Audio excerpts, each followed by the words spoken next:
जुल्म और सितम के पहाड़ मुसलमानों पर तोड़ दिए गए। हजरत नबी अकरम सल्लल्लाहु अलैहि वसल्लम ने देखा दो शख्स ऐसे हैं जिनका डंका पूरे अरब में बजता है, जिनके सामने कोई खड़ा नहीं हो सकता। एक है उमर इब्न खत्ताब रजी अल्लाह तआला अन्हु और दूसरे है अबू जहल।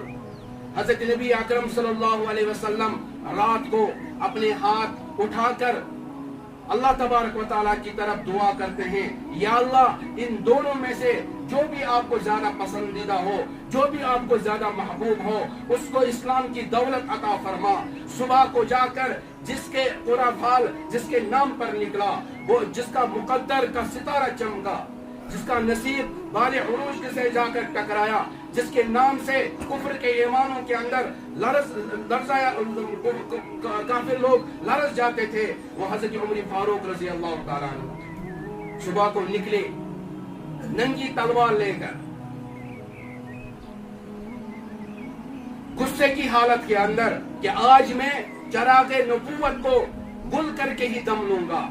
रास्ते के अंदर एक शख्स कहता है, ए उमर जरा अपने बहन और बहनोई की तो खबर ले, उन्होंने कलिमा पढ़ लिया है, वो मुसलमान हो चुके हैं। हजरत उमर फारूक रजी अल्लाह तआला अन्हु अपना रुख मोड़ देते हैं अपनी बहन के घर। जब अपने घर बहन के घर पहुंचते हैं, दरवाजे को दस्तक देते हैं, नॉक करते हैं, अंदर कुरान मजीद की पढ़ने की आवाज सुनते हैं और हजरत उमर फारूक रजी अल्लाह तआला अन्हु की बहन दरवाजा खोलती है।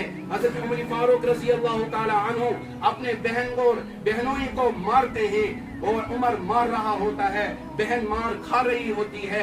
लेकिन उसके बाद हजरत उमर फारूक रजी अल्लाह तआला अन्हु की बहन जोश में आई और खड़ी हो गई और फरमाया कि अगर तू खत्ताब का बेटा है, मैं भी खत्ताब की बेटी हूँ, तेरे रग के अंदर जो खून दौड़ता है वही खून मेरे रगों के अंदर दौड़ता है, बिलाशुबा मेरे जिस्म के टुकड़े टुकड़े कर दो, अलबत्ता दामन मुस्तफा को मैं छोड़ नहीं सकती।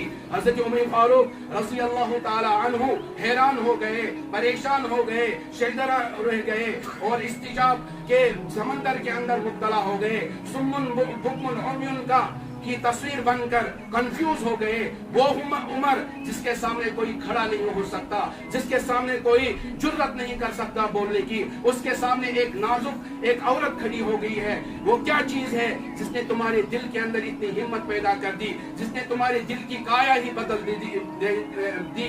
मुझे बताओ वो चीज क्या है, मुझे सुनाओ, मुझे बतलाओ। चुनांचे हजरत उमर फारूक रजी अल्लाह तआला अन्हु की बहन कुरान मजीद खोलती है, वहां पर जिन आयत मुबारक पर नजर पड़ती है वो आयत मुबारक ये होती है, ताहा मा अंज़लना अलैकल कुरान लितशक़ा इल्ला तज़किरतन लिमन यख़शा तंज़ीलन मिम्मन खलक़ल अर्ज़ वस समावातिल उला अर्रहमानु अलल अर्शि इस्तवा लहु मा फिस समावाति व मा फिल अर्ज़ व मा बैनहुमा व मा तहतस सरा व इन तजहर बिल क़ौलि फ़इन्नहु यअलमुस सिर्र व अख़फ़ा अल्लाहु ला इलाहा इल्ला हु लहुल अस्माउल हुस्ना। हज़रत उमर फारूक कुरान मजीद पढ़ते चले गए, दिल नरम होता गया, दिल के अंदर रिक़्क़त पैदा होती चली गई, दिल के अंदर इनक़िलाब पैदा होने लगा, दिल के अंदर नूर पैदा होने लगा, दिल के अंदर रोशनी पैदा होने लगी, मुर्दा दिल जिंदा होने लगा। और उसके बाद फौरन कहते हैं मुझे मुस्तफ़ा के पास ले जाओ, मैं उनके दामन के सामने गिरना चाहता हूँ, मैं कलमा पढ़ना चाहता हूँ। हज़रत उमर को हज़रत नबी अकरम सल्लल्लाहु अलैहि वसल्लम के दरबार में लिया गया और वो कलमा पढ़कर इस्लाम के अंदर दाखिल होते हैं। उसके बाद मैं सोचता हूँ हजरत बिलाल हबशी ने आजान देने के लिए आगे कदम बढ़ाए होंगे। हजरत उमर ने पूछा होगा बिलाल आजान क्या होती है, बिलाल ने बताया होगा आजान जो है नमाज की दावत है।